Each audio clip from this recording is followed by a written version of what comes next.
Okay, for today's system test, we'll be testing the agent release portion of the Johnson controls panel, aka the Notifier Nfs2-640. So as you can see right here, we have fully normal. I finally got a battery for the RAM.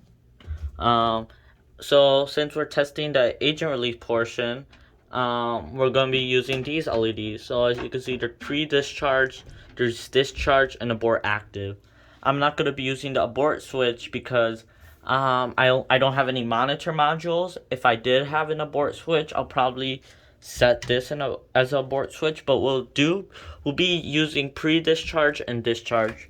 So I have this set as a discharge.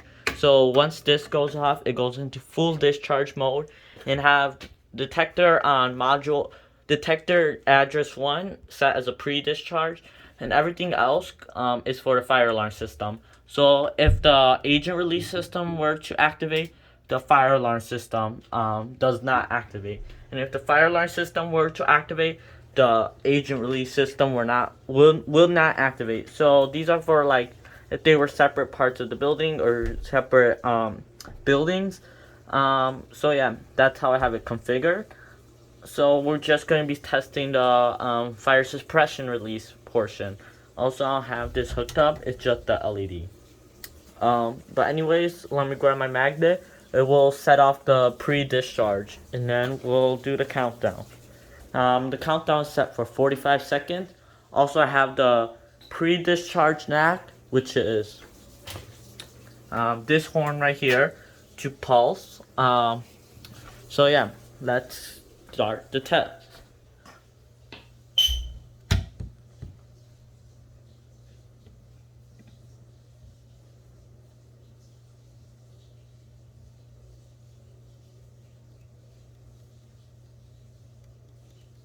Okay, should be going off soon since I saw the LED blinking rapidly, and now it's going off.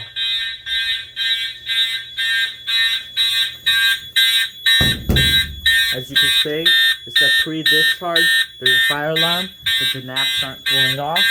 But we'll wait for this to go into discharge mode. If I had an abort switch, I could hold it down, and it'll say abort active, and they'll stop the countdown. And once I release, it starts the countdown again. You can see knack 2 is pulsing, and we'll wait 45 seconds.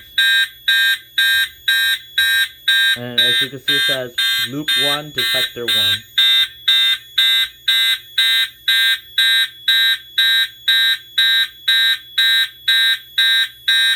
I wish it said the time right there. Okay, now it's on full discharge. As you can see, it's solid. If it was FM200, it'll be flowing out of the room right now. And the fire will be extinguished now. But yeah, now it's normal, and after the SLC is done initializing, I'll do a full discharge with the pull station. So yeah, I'll cut to when the SLC is done initializing. Okay, it's been a couple of seconds. The SLC should be done initializing. So let's just say instead of fire, they'll say agent release, like this pull station right here. I could have put this cover, but I didn't really feel like it. But anyways, as a set, push in, pull down. As you can see, it went to full discharge mode. The horn did not count down, and right now FM200 will be flowing out. So this pull station will be like outside the server room, and then there'll be like an abort switch inside the server room. So you can abort if you're still in the room.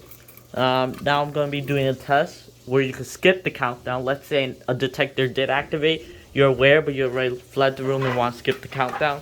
I'll show that right now.